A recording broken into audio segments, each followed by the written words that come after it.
یہ سب 148 حلقہ بڑا مشہور ہے حلقہ یوسف رضا گیلانی کے حوالے سے، نواز شریف کے حوالے سے.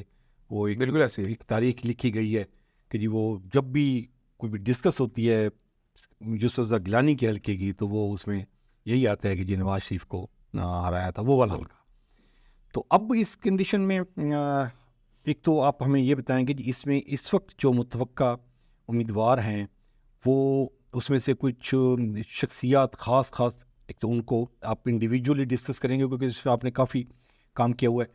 پارٹی ٹکٹس ابھی نہیں ملی جی بالکل، لیکن آپ کی توقعات کیا ہوں گی، آپ انالیسس کیا کر رہے ہیں، کس کو پارٹی ٹکٹ دے گی، جس کو نہیں ملے گی وہ کیا رول پلے کرے گا، اس پہ تھوڑا سا ہمیں 148 کا. جی بسم اللہ الرحمن الرحیم. بڑی مہربانی محتشم سرین صاحب. 148 ویسے جیسے آپ نے بتایا بڑا تاریخی حلقہ ہے اور بڑا پورے پاکستان کی نظر اب ملتان میں اگر دیکھا جائے تو صرف 2 حلقوں پہ رہتی ہے. ایک 148 پہ آپ کہہ لیں جو پرانا 154 تھا، یا اب 150 جو اب ہے شاہ محمود والا حلقہ جو پہلے 156 تھا. اس میں مقابلے میں یہی ہوتے تھے گیلانی اور قریشی کا. مطلب اگر پوری سیاست دیکھی جائے تو ویسے ہے بھی ان 2 خاندانوں کے درمیان میں ہے کہ یا گیلانی یا چھا جاتے ہیں یا قریشی صاحب چھا جاتے ہیں.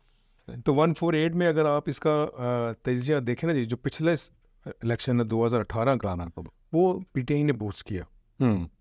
اچھا، اس میں احمد حسین ڈیڑھ کو بائی چانس ٹکٹ ملا کیونکہ احمد حسین ڈیڑھ کو ٹکٹ اس وقت اناؤنس نہیں ہو چکا تھا. سکندر بوسن صاحب شاہ محمود قریشی صاحب کی وجہ سے پائپ لائن میں تھے، لیکن احمد حسین ڈیڑھ نے احتجاج کیا اور وہ عمران خان کی وہ ہمدردی لینے میں کامیاب ہو گیا، اس کو ٹکٹ مل گئی. اچھا، اس میں پھر احمد حسین ڈیڑھ اس میں نکل گیا. لیکن اس کے نکلنے میں ایک اور وجوہات بھی ہیں کہ جب یہ حلقہ بندی ہوئی 154 کی تو اس میں بہت سارا کینٹ کا اور جو شہری آبادی کا علاقہ نا وہ اس میں شامل تھا، جو کہ احمد حسین ڈیڑھ کو بوسٹ دینے میں بڑا مددگار ملا. اوکے، کیونکہ اگر آپ دیکھیں اس وقت 2018 میں بھی سکندر بوسن میدان میں تھے، یوسف گیلانی کی جگہ پہ عبدالقادر گیلانی جو ہے وہ میدان میں تھے. مطلب چاروں لوگ یہ اپنی اپنی جگہ پہ کھڑے تھے. اچھا، نون لیگ کا اس وقت اگر ٹینیور دیکھیں تو میاں سلمان قریشی نیو کمر تھے. اس وقت یوں سمجھے کہ نون لیگ کے پاس کینڈیڈیٹ بھی نہیں تھا. ٹھیک ہے، اور سلمان قریشی کو انہوں نے ٹکٹ دی اور سلمان قریشی نے کمپین نہ کرتے ہوئے یا اس کا تجربہ نہ ہونے کے باوجود بھی وہ 20-21 ہزار ووٹ لے گیا. ٹھیک ہے، تو یہ پارٹی کی پوزیشن یہاں پہ ڈفرینٹ ہے. ٹھیک ہے، یہاں پہ شخصیات اس حلقے میں شخصیات کی جو سیاست ہے وہ زیادہ امپورٹنٹ ہے. مطلب گیلانی کی، بوسن کی. اب ڈیوڈ صاحب کا بھی ایڈوانٹیج یہ ہے کہ بہت ساری زمین ڈی ایچ اے میں اور ادھر ادھر آنے کی وجہ سے وہ کافی ذرا وہاں پہ پرومیننٹ بھی ہو گئے. اور جتنا انہیں پی ٹی آئی میں وہ اپنے آپ کو پتہ نہیں کیا ارطغرل کے نام سے مشہور کرتے تھے، وہ بھی کافی تبدیلی آئی. پھر وہ بیانات بدل بھی گئے سارے، پھر مخالفت بھی ہوئی، پھر وہی شاہ محمود کی مخالفت کی. اب یہ احمد حسین ڈیڑھ صاحب کا اگر دیکھیں تو گیلانی صاحب کے ساتھ بھی ان کی ایفیلیشن رہی، پھر ان سے علیحدگی بھی رہی، پھر پی ٹی آئی میں چلے گئے، پھر پی ٹی آئی سے اب پھر نون لیگ میں مطلب آ گئے ہیں. تو لوگ جو ووٹر ہے نا جی، کیونکہ اس میں جو شہری آبادی کا ووٹر ہوگا نا وہ یہ بات سوچتا ہے کہ میں نے کس کو ووٹ دینا ہے، اس کو دینا چاہیے کہ نہیں دینا چاہیے. لیکن جو ہمارا دیہی علاقے کا ووٹ ہوتا ہے نا وہ برادری کی بیس پہ، وہ شخصیات کی بیس پہ لڑ رہا ہوتا ہے الیکشن. تو اگر اس وقت جو 148 کی پوزیشن ہے، گیلانی صاحب ڈیفینیٹ سی بات ہے پیپلز پارٹی کے امیدوار ہیں. احمد حسین ڈیڑھ کے ساتھ بھی کمٹمنٹ نون لیگ کی ہوئی ہے اور وہ نون لیگ کی ہی کمپین کر رہے ہیں. مطلب آپ دیکھیں احمد حسین ڈیڑھ کے جو پوسٹر لگ رہے ہیں، بینر لگ رہے ہیں، کہیں پہ بھی نہیں ہے کہ بھی وہ نہیں ہے وہ نون لیگ کو. وہ لاسٹ ٹائم ہمارے انٹرویو میں آئے ہوئے تھے تو اس میں انہوں نے کہا تھا کہ مجھے انہوں نے ان آفیشلی اوکے کر دیا. یہ ان آفیشلی نہیں سر، یہ آفیشلی اوکے ٹھیک ہو گیا. بس اب وہ کہتے ہیں نا کہ بس صرف کاغذی کارروائی رہ گئی ہے، وہ ان کے نامینیٹڈ امیدوار ہیں. اچھا، امید یہ کی جا رہی تھی کہ سکندر بوسن صاحب شاید الیکشن میں نہیں ہوں گے کیونکہ وہ بیمار بھی ہیں اور زیادہ ایکٹیو بھی نہیں، انہوں نے پچھلے 5 سالوں میں نہیں دیکھا گیا ان کو، لیکن ان کے پیپرز جمع ہیں. اب سکندر بوسن صاحب کے حلقے میں آنے کے بعد اگر وہ آزاد میں 37,000 ووٹ لے سکتے ہیں 18 میں تو ابھی کی پوزیشن میں وہ میرے خیال میں اس سے زیادہ ووٹ لے سکتے ہیں آزاد رہ کے بھی. کیونکہ جو نون لیگ کا ناراض ووٹر ہوگا وہ احمد حسین ڈیڑھ کو 70 ووٹ نہ دے اور وہ ان کو vote they they. P T I کا ووٹر بھی نہیں دے گا. پی ٹی آئی کے ووٹر کو اصل ہم ڈسکس کرتے ہیں. پی ٹی آئی کا یہاں پہ جو کینڈیڈیٹ ہے وہ بیرسٹر تیمور مہے ہے جو اس وقت قریشی خاندان کے بھی کونسل ہے اور وہ سارے کیسز میں وہی پیش ہو رہے ہیں. اور میرے خیال میں یہ بچے ہوئے بھی اس لیے کہ یہ بیرسٹر ہیں, وکیل ہیں, اور ہائی کورٹ کے اور سپریم کورٹ میں پیش ہوتے ہیں, تو شاید یہ اس لیے منظر پہ ہیں. باقی تو سارے دوست منظر سے غائب ہیں. اچھا, پی ٹی آئی کے جہاں تک آپ ووٹ کی بات کریں سر, پی ٹی آئی کا ووٹر آپ کے خیال میں اگر اس کو اجازت نہ ملی تو کیا وہ نون لیگ کو ووٹ دے گا؟ اس کا ووٹر نہ وہ سر نون لیگ کو ووٹ دے گا, نہ وہ پیپلز پارٹی کو ووٹ دے گا, وہ ذات کو دے گا. وہ میرا خیال جہاں میرا نظریہ وہ نکلے گا ہی نہیں. اوکے, جیسے وہ کہتے ہیں نا تماشا دیکھنے کے لیے بھی شاید نہیں نکلے گا, کیونکہ جو پڑھی لکھی کمیونٹی ہے نا سر وہ نہیں نکلے گی. وہ کہتے ہیں اچھا یہ تو ایک بات ہم لاسٹ ٹائم بھی ڈسکس کی تھی, وہ کہتے ہیں بھی سارا تو کچھ سامنے نظر آ رہا ہے تو الیکشن کرانے کی بھی کیا ضرورت ہے, جو آپ نے اربوں روپے اس پہ لگا دینے ہیں تو وہ آپ نے جو چہرہ بدلنا بدل دیں. ہاں, یہ بڑی اسٹرانگ ڈیبیٹ ڈسکس ہو رہی ہے. ٹھیک ہے, اور یہ ڈسکس ہو رہی ہے, اور جو یوتھ ہے وہ یہ ڈسکس کر رہی ہے. یہ ہمارے جو پرانے منجے ہوئے سیاستدان ہیں انہیں شاید یہ آئیڈیا نہیں ہو رہا کہ 18 سال سے جو 30-35 سال کی ایج کا جو ووٹر ہے نا سر, اس نے ابھی 20 سال ووٹ دینے اور مطلب آپ ابھی 4-5 اسمبلیاں اور دیکھیں وہ انہوں نے دیکھنی ہے. تو میرا نہیں خیال کہ وہ اس وقت ووٹ ڈالنے کی پوزیشن میں آئی ہے. وہ سوچ رہا ہے, وہ سوچ بھی نہیں رہا. وہ تب سوچے گا جب اس کو سمجھ آ جائے گی کہ بھائی ہمارے کوئی کینڈیڈیٹ آزاد لڑ رہے ہیں. اچھا, اگر یہ پی ٹی آئی کے کینڈیڈیٹ آزاد لڑنے لگ گئے تو وہ آزاد میں بھی جیتنے کی پوزیشن میں آ سکتے ہیں, کیونکہ ووٹ بینک ان کا موجود کھڑا, وہ کہیں نہیں گیا. مہنگائی کی وجہ سے یہ پی ڈی ایم کی جماعتوں کا ووٹ کم ہوا ہے, بڑا نہیں ہے. اور ابھی جو میاں صاحب آئے ہیں ان کی واپسی ہے, اس کے بعد سے بھی نون لیگ نے, آپ نے نہیں دیکھا کہ ملتان میں یا پورے جنوبی پنجاب میں کوئی اتنی بڑی ایکٹیویٹی ہو گئی ہو کہ لوگ بس ایویں نام لیا اور سڑکوں پہ نکل آئے. ایسی سر کوئی پوزیشن نہیں. اچھا, میں جو یہ سب 2-3 سینیریو آپ کو رکھتا ہوں سامنے آپ کے, اس پہ آپ مجھے اپنا انالیسس کر کے دیں. ایک ہم 2018 والی فگرز لے لیتے ہیں, اس میں ہم دیکھتے ہیں کہ جی ایک سینیریو یہ ہے کہ جی عبد القادر نے 64,000 ووٹ لیے تھے, ڈیڑھ نے لیے تھے 74,000, 10,000 کا گیپ ہے. اگر تو باقی بھوسن کے اور سلمان نعیم کے ووٹ ایز اٹ از رہنے دے, اگر تو یوسف رضا گیلانی 18 میں یہاں الیکشن لڑتے وہ جیت جاتے, 10,000 کا گیپ ختم ہو جاتا. مرشد بڑے کے لیے کوئی مسئلہ نہیں تھا, وہ آرام سے پی ٹی آئی کا زور ہونے کے باوجود بھی وہ جیت جاتا. ٹھیک ہو گیا, ایک سینیریو تو اس میں آپ نے کہا کہ جی وہ ون کر جاتے. صحیح. اچھا, اب اگر ہم اس کو کنسیڈر کرتے ہیں کہ عبد القادر 64,000 ووٹ, ابھی اس کی جگہ پہ مرشد آ گئے بڑے, ٹھیک, بوسٹن ایز اٹ از رہتا ہے 37,000 پہ. اس کے بعد سلمان نعیم کے 20,000 ووٹ ہے جی, یہ ہم مسلم لیگ نون کے پیٹنٹ ووٹ تھے کیونکہ سلمان نعیم کے نہیں تھے. جی, وہ سلمان کو نون لیگ کے ووٹ تھے, نون لیگ کے. اچھا, یہ 20,000 ووٹ اگر ہم ڈیڑھ میں ڈال لیں تو یہ 94,000 بنتے ہیں. سر کیسے ڈالیں؟ تو اس پی ٹی آئی کا ووٹ نکالنے کے میں اسی طرف آ رہا ہوں, میں اسی طرف آ رہا ہوں. 94,000 ہو گیا. اس میں سے ڈیڑھ کے پرسنل ووٹ کتنے ہوں گے 74 میں سے؟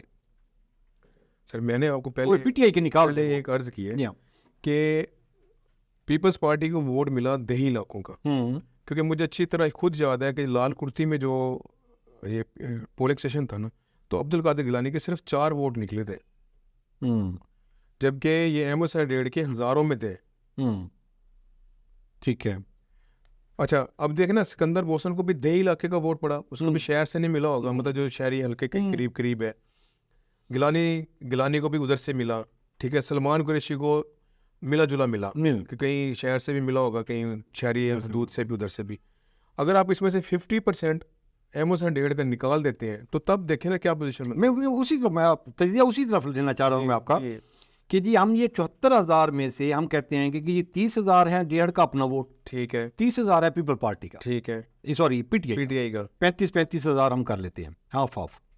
تو اگر پیچھے جو ڈیڑھ کا جو پرسنل ووٹ ہے وہ 35,000 ہے, اس میں سلمان نعیم کا 20,000 ڈال لیں تو یہ 55 پہ چلے جاتے ہیں, تو گیلانی تو پھر بھی جیتتا ہے. سر اس میں جو میں آپ کو بتاؤں, اس میں احمد صاحب ڈیڑھ کا ابھی جو نیچے 2 MP ہے نا جی, وہ ڈیسائیڈ ہونے باقی. احمد صاحب ڈیڑھ کے نیچے جو ارشد راؤ انہوں نے نامینیٹ کیا نا جی, وہ میرے خیال میں احمد صاحب ڈیڑھ کو نقصان دیں گے. وہ اس طرح سے ووٹ نہیں لے کے پائیں گے, کیونکہ ارشد راؤ پہلے پیپلز پارٹی میں رہے, 2-3 الیکشن لڑے, تینوں دفعہ ہار گئے وہ. ٹھیک ہے, ابھی جو ان کے نیچے لڑنے والے تھے واصف راؤ, وہ آ گئے ہیں پیپلز پارٹی میں گیلانی صاحب کے ساتھ، ولی موسیٰ کے ساتھ، وہ ایک پوزیشن جو ہے نا وہ وہاں پہ ایک بہتر ہو گئی. اچھا اس میں جو میرا خیال ہے کہ 148 میں گیلانی، سکندر بوسن اور احمد حسین ڈیڑھ کے درمیان مقابلہ ہوگا اور سکندر بوسن دونوں کے درمیان رول پلے کرے گا. اچھا یہ بھی پاسبلٹی ہے کہ اگر سکندر بوسن کو ٹکٹ مل گئی فار ایگزامپل ابھی انپریڈکٹڈ ہے نا نون لیگ کی طرف سے، نون لیگ کی طرف سے، تو پھر گیلانی کا اور سکندر بوسن کا ڈائریکٹ مقابلہ ہوگا. یہ ایکچوئل مقابلہ یہ ہوگا، ایکچوئل مقابلہ یہ ہوگا. اور اگر احمد حسین ڈیڑھ کو ٹکٹ ملتی ہے نون لیگ کی تو پھر سکندر بوسن کے جو وہ 30,000 ووٹ ہے نا، 37,000 ووٹ، وہ مرشد کے بھی اور احمد حسین ڈیڑھ کے بھی جیت ہار میں کردار ادا کریں گے. لیکن اس وقت اگر احمد حسین ڈیڑھ نون لیگ کی ٹکٹ پہ ہوں گے اور گیلانی صاحب پیپلز پارٹی کی ٹکٹ میں ہوں گے تو گیلانی صاحب کو ایج حاصل ہے، کیونکہ وہ منجے ہوئے سیاست دان ہیں، انہیں پتہ ہے کہ کس طرح میں نے برادریوں کو، ان لوگوں کو لے کے چلنا ہے. اور یہ وہ حلقہ ہے جہاں پہ پیپلز پارٹی نے اپنے ٹینیور میں سب سے زیادہ کام کی ہے. مطلب آپ ہیڈ محمد والا کو دیکھ لیں، نواب پور روڈ کو دیکھ لیں، اور یہ آپ کے جو یہ ڈی ایچ اے کی ارد گرد کی آبادی ہے ساری انہی ٹینیور میں جو ہے نا وہ. اچھا میں سکندر بوسن آزاد لڑتا ہے، ڈیڑھ کو نون لیگ کی ٹکٹ ملتی ہے، اور گیلانی صاحب، پھر ان کی پوزیشن اسٹرانگ ہے، ان کی گیلانی صاحب کی بالکل اسٹرانگ ہے، کیونکہ سکندر بوسن جو ہے نا جی وہ وننگ رول پلے کر رہا ہے گیلانی میں اسٹینڈ کر کے. 35,000 37,000 40,000 ووٹ جو لے گا نا جی وہ. اچھا اس میں ایک چیز ہم مس کر گئے، ہم نے وہ 30,000 پی ٹی آئی کا ووٹ اس کے کھاتے میں ڈال دیا، احمد حسین ڈیڑھ کے کھاتے میں. وہ بیرسٹر تیمور مہے کو اگر ٹکٹ مل جاتی ہے پی ٹی آئی کی تو مہے فیملی بھی بہت زیادہ تعداد میں اس علاقے میں بیٹھی اسٹرانگ ہے، مطلب وہ یہ ہوگا. لیکن بیرسٹر تیمور مہے یہ نہیں ہوگا کہ وہ وننگ پوزیشن میں ہوں گے، وہ رہیں گے، وہ ڈینٹ ڈالے گا. اچھا وہ ڈینٹ ڈیڑھ کو ڈالے گا، سکندر بوسن کو ڈالے گا، یوسف زاہ کو ڈالے گا، کس کو ڈالے گا؟ مجھے یہ ہوتا ہے کہ پی ٹی آئی کا کینڈیڈیٹ احمد حسین ڈیڑھ تھا نا، اسی کو ڈینٹ ڈالے گا، اسی کو ڈینٹ ڈالے گا. دیکھو نا پی ٹی آئی کے ووٹ نے تو پہلے بھی عبد القادر کو ووٹ نہیں دیا. اس کنڈیشن میں نون لیگ کے لیے میں جہاں تک سمجھاؤں آپ کا تجزیہ یہ ہے کہ جی نون لیگ کے لیے جو بیسٹ کنڈیشن بنتی ہے مقابلہ کرنے کے لیے وہ یہ بنتی ہے کہ جس کے اندر بوسن کو ٹکٹ دے. احمد حسین ڈیڑھ ہر کنڈیشن میں لوزر. سر آپ صرف ڈیٹا پی بنیاد پہ اگر دیکھیں نا جی، سکندر بوسن نے لیے ہیں جی 37,000 پہ اپنے ووٹ آزاد پہ، سلمان قریشی کے ووٹ دیکھ لیں 20,000، ان دونوں کے ملا لیں 57,000 ووٹ ہو گئے. جب آپ ان کو ٹکٹ دے دیں گے تو وہ ڈیفینیٹ سی بات ہے، وہ جو 57 اور عبد القادر کے 64 ہے فار ایگزامپل، تو وہ بالکل قریب آ کے کھڑے ہوں گے. پھر ایسے ہی ہے. اور اگر پی ٹی آئی کا ٹکٹ تیمور مہے کو ملے گا تو پھر احمد حسین ڈیڑھ بیرسٹر تیمور سے بھی نیچے ہوں گے اگر آزاد لڑ رہے ہوں گے.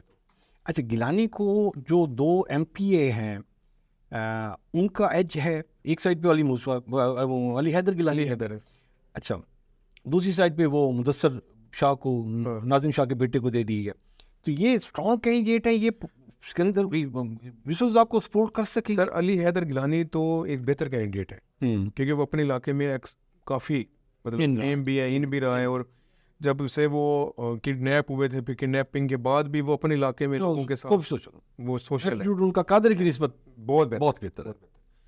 اچھا اسی طرح آپ نے بات کی نا جی ناظم شاہ صاحب کے بیٹے کے، تو ناظم شاہ صاحب کا بھی اپنا ایک ووٹ بینک تو ہے نا جی. ہم وہ نہیں کہتے کہ 50 60 وہ اپنی سیٹ نہ نکالے گا، کم از کم یوسف زاہ کو سپورٹ دے جائے، ان کو دے دے گا.